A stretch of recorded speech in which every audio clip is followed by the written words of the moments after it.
Boa noite, pessoal. Bom, deixa eu esclarecer uma coisa. Tudo que eu falo aqui é de improviso. Eu não, ao contrário do que eu faço na minha vida profissional, que eu sempre estudo, me preparo e tal. Mas aqui, tudo que eu falo é de improviso, porque o que eu quero transmitir para vocês é a vida como ela é, a vida do advogado como ela é. Vou falar hoje sobre contestação trabalhista. Deixa eu ajeitar aqui para aparecer minha cara inteira.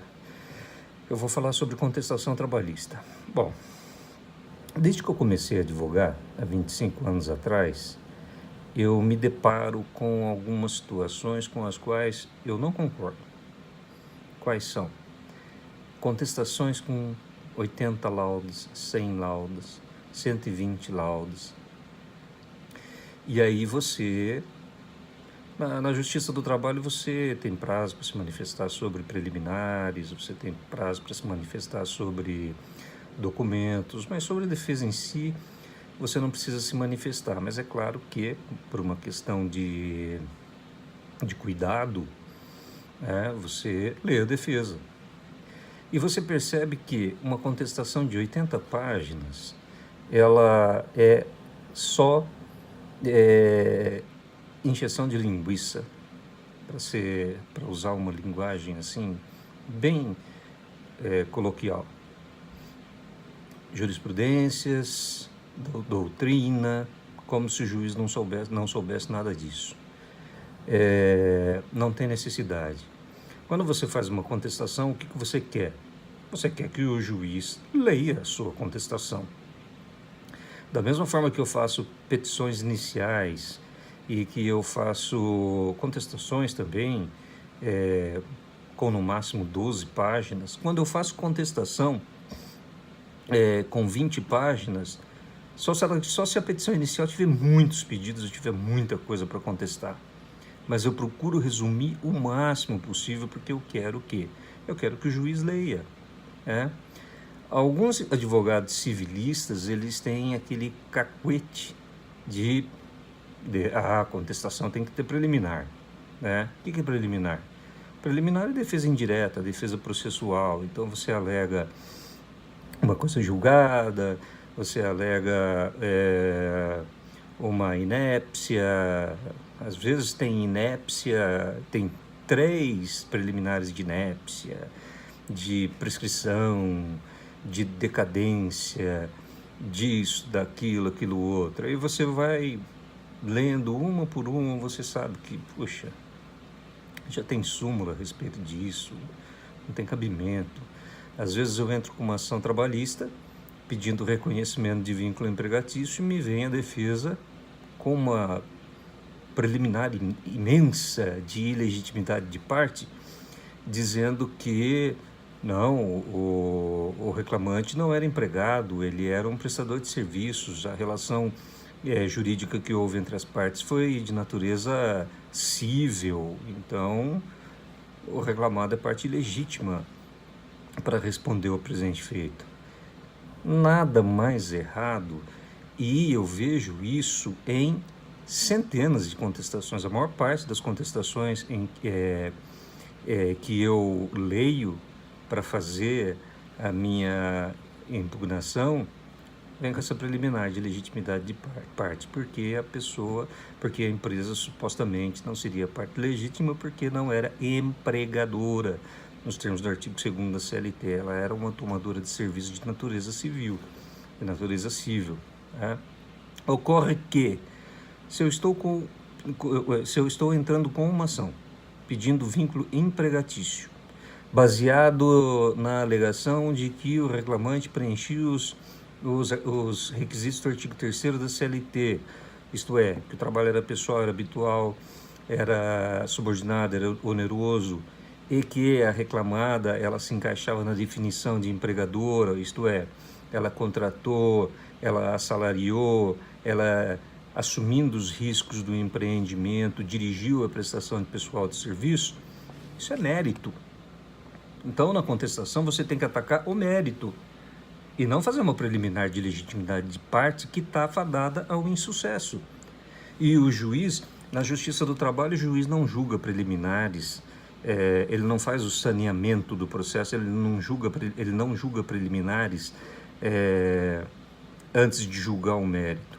Então, se a ideia do advogado é, com essa preliminar, retardar o andamento do feito, com isso querendo eventualmente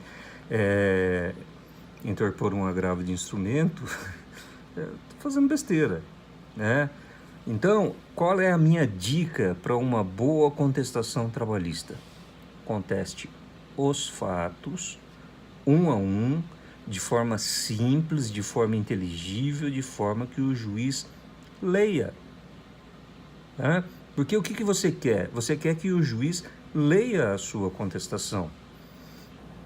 Então, o reclamante alegou um determinado fato que aconteceu durante uma jornada de trabalho e você está negando que aquele fato aconteceu. Simplesmente se limite a negar o fato.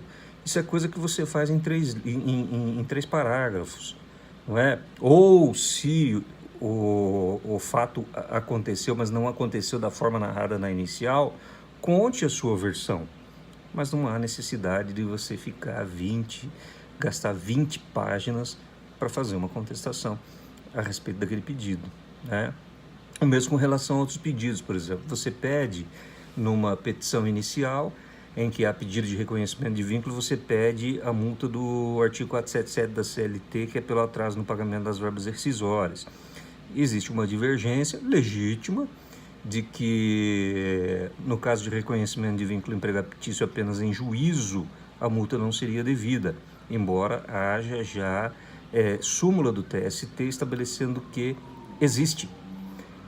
E aí o camarada vem lá, ele me coloca que, no caso de reclamatório onde se discute vínculo empregatício, não se aplica o artigo 477 da CLT.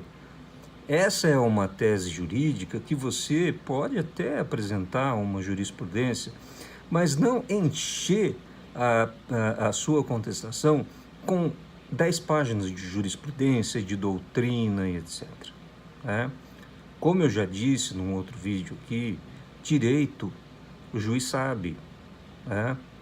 Então você tem que atacar basicamente os fatos, até porque essas questões de direito, se aplica uma determinada norma jurídica, ou se não se aplica, ou se aplica, se aplica de uma forma diferente, existe uma divergência interpretativa em relação a ela, tudo bem, você pode levar isso ao TRT, você pode levar isso ao TST, né, e ter a palavra final lá no TST e eventualmente até no STF, desde que a matéria seja constitucional e preencha todos os requisitos para que o recurso seja recebido pelo TST e encaminhado para o STF.